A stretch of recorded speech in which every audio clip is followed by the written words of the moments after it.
সাহেব আছে, রিপন সরকার আছে, আসলাম সাহেব। কোরআন এবং সুন্নাহের আলোকে কাজ করার পরে আমরা কি শিখতে পারলাম, হ্যাঁ কি শিখতে পারলাম, আমাদের কতটুকু শিখতে পারলাম।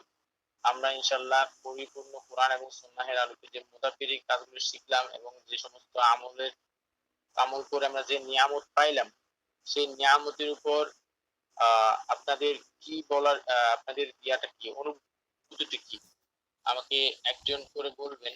এখানে আসলাম সাহেব আছেন, ঠিক আছে আসলাম সাহেব, আপনি বলেন আপনার অনুভূতিটা কি, যে এই ক্লাস পর্যন্ত করছেন, আপনার অনুভূতিটা কি, কিছু শিখাইতে পারছি কিনা আপনাদেরকে। আল্লাহ আপনি আমাদেরকে অনেক কিছু শিখাইছেন। আপনি ইনশাল্লাহ আপনার একটু আশ্বাস রাখবেন যে আপনার যতগুলো ছাত্র আছে ইনশাল্লাহ কারো টাকা ক্ষতি হবে না, ইনশাল্লাহ খুব উপকার হবে।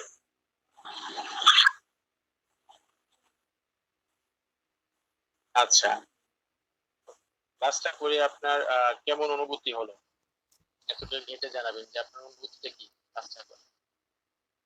আপনাদের যে হাদিয়াটা নিছি, যে আপনাদের থেকে হাদিয়াটা নিছি, তৃতীয় বেশ থেকে তো হাদিয়াটা কমাই দিছি, সেই হাদিয়া অনুসারে আপনাদের ক্লাসটা কেমন পাইলেন, যে আমলগুলো দেওয়ার কথা ছিল আপনারা সেই আমল অনুযায়ী পাইছেন নাকি বেশি পাইছেন না কম পাইছেন, এবং ক্লাসটা যে যা করার কথা ছিল সেক্ষেত্রে আপনাদের ক্লাসটা কিরকম হয় এটা একটু জানা। ধারণা করছিলাম তার থেকে আমরা অনেক বেশি পাইছি, অনেক অনেক বেশি পাইছি, মানে বেসুমার যাকে বলা হয়, বেওয়ারি হিসাব, যার কোনো শেষ নাই। মুতাব্বিরের কথা শুনছি তারা মানুষের শিক্ষা দেয়, কিন্তু শুনছি শিক্ষা দেয় তার থেকে আপনি বললাম তো বেওয়ারি অনেক শিক্ষা দিচ্ছেন আপনি। আজকে যদি আপনার ছাত্র হয় আমি, হালেমে লাগাম তান্ত্রিক, তান্ত্রিক আল্লাহ তাআলা আমার দ্বারা আপনার ছাত্র দ্বারা হালেমে ঠেক লাগাইছে। আল্লাহু আকবার, আল্লাহু আকবার। শুধু আপনার বরকত আর আপনার নেকর উসিলা, আপনার নেক নজরের কারণে ওই হালের মতন তান্ত্রিকে সমস্ত মানুষের ভিতরে তাকে ধরা হয়েছি এবং আজ পর্যন্ত তার আল্লাহ বন্ধ করে রাখছি, শুধু আপনার ছাত্র হওয়ার কারণে। আল্লাহু আকবার। আপনি তো শুনছেন যে কিছুদিন পূর্বে প্রত্যেকদিন খালি আপনাকে বলছে হুজুর খালি চালান ছাড়তেছে, চালান করতেছে, এই করতেছে, ওই করতেছে। তো যেদিন আপনি কাজটা বন্ধ করে গেছেন সেদিন আল্লাহর রহমতে এই আমলটা করছি, আজ পর্যন্ত আর কোনো জিন আসতে পারে নাই, ও দেখতে পারে নাই, কোনো কিছু করতে পারে না আল্লাহ। এগুলো সবই মাওলার দয়া, আমার তো কোনো কিছু না এখানে, সবই মাওলার দয়া। আমার উস্তাদের নেক নজর এখানে, এখানে আমার উস্তাদের যদি নেক নজর যদি না থাকতো আজকে আমি হারুন থাকতাম না এই পর্যায়ে।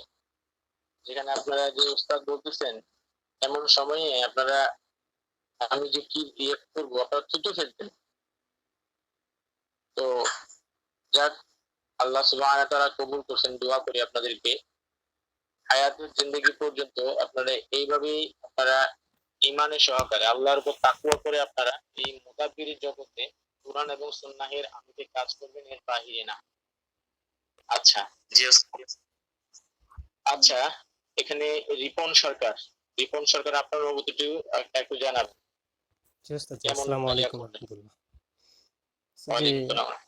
আমি আলহামদুলিল্লাহ যেগুলো আপনার কাছ থেকে শিখছি ইনশাআল্লাহ, যে হাদিয়াটুকু দিছি, প্রথমে হাদিয়াটুকুর কথা বলি। হাদিয়াটুকু কিছুই না ইনশাআল্লাহ। যে হাদিয়ার মাধ্যমে শিখছি এটা কিছুই না। আপনি যেটা শিখাইতে চাইছিলেন, যেটা বিজ্ঞপ্তি দিয়েছিলেন, ওই বিজ্ঞপ্তি অনুযায়ী তার চেয়ে ইনশাআল্লাহ বেশি পাইছি। আমি পূর্বেও ওস্তাদের কাছে শিখছিলাম, এইরকম আমল কিছু কিছু আমল আছে, অনেক আমল আছে, সেটা পাই নাই। আমি যেমন বশীকরণের অনেক আমল পাই নাই, এই জাদু কাটার অনেক আমল পাই নাই, বিভিন্ন বলতে গেলে অনেক সময় লাগবে, অনেক আমল পাই নাই। আপনার কাছ থেকে যে আমলগুলো পাইছি ইনশাল্লাহ অনেক আমল পাইছি, এর মাধ্যমে জিন জাদু বা বশীকরণ যা আছে সকল প্রকার কাজ করতে পারবো ইনশাল্লাহ। দোয়া রাখবেন ওস্তাদজি, এই সকল যেন কাজ করতে পারি, শিরক পথে না যাই, কুফরি পথে না যাই, কোরআন সুন্নাহর আলোকে কাজ করতে পারি ইনশাল্লাহ। দোয়া করবেন ওস্তাদজি। জি ওস্তাদজি, ইনশাল্লাহ। আসসালাম।